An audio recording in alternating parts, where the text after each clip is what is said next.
বাইকে করে ডাক্তার দেখাতে যাওয়ার সময় কান্দির মারুড়া এলাকায় ডাম্পারের ধাক্কায় গুরুতর আহত শাশুড়ি ও জামাই।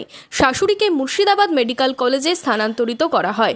জানা গেছে শনিবার সকালে শাশুড়ি জয়ন্ত ঘোষকে নিয়ে আকুন্দি গ্রাম থেকে কান্দি শহরে ডাক্তার দেখাতে আসছিল প্রকাশ ঘোষ। বাইকে করে আসার পথে কান্দির মারুড়া এলাকায় একটি ডাম্পার পেছন থেকে বাইকে ধাক্কা মারে। রাস্তায় ছিটকে পড়ে দুজনে। গুরুতর আহত অবস্থায় দুজনকে উদ্ধার করে কান্দি মহকুমা হাসপাতালে নিয়ে যাওয়া হলে জয়ন্তী ঘোষকে মুর্শিদাবাদ মেডিকেল কলেজ হাসপাতালে রেফার করা হয়। বাইপাসের দিকে আসছিলাম, দোহালিয়া বাইপাস দিক থেকে একটা ডাম্পার ডাকবাংলা দিকে যাচ্ছিল।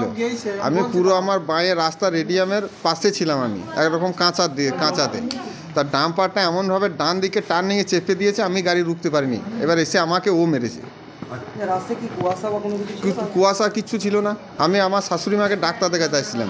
ঘাতক ডাম্পারটিকে আটক করেছে পুলিশ।